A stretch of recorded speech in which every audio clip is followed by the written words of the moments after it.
আর আমার কথা যত দূর অব্দি গিয়ে পৌঁছচ্ছে, আমাকে অনেক মানুষ বলেছে তৃণমূল আর বিজেপির নেতাদের নাকি আমায় মনে ধরেছে, বলেছে তৃণমূল আর বিজেপির কর্মীদের নাকি আমি মনে ধরেছি, আমাকে নাকি তাদের খুব ভালো লেগেছে, বলেছে ছেলেটা ভালো কথা বলে, ছেলেটা সবাইকে সম্মান দিয়ে চলে।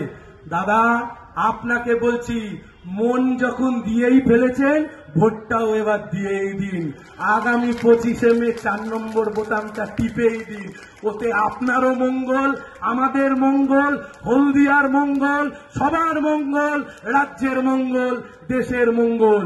নিজের দলের নেতাকে টাইট দিতে চান, আমাদেরকে ভোট দিন।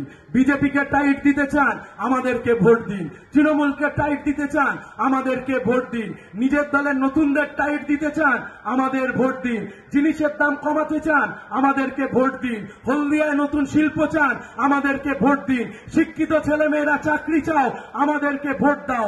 মাথা উঁচু করে বাঁচতে চাও, আমাদেরকে ভোট দাও। শ্রমিকরা সিওডি চাও, আমাদেরকে ভোট দাও। চোর মুক্ত বাংলা চাও, আমাদেরকে ভোট দাও। দাঙ্গাবাজ মুক্ত দেশ চাও, আমাদেরকে ভোট দাও।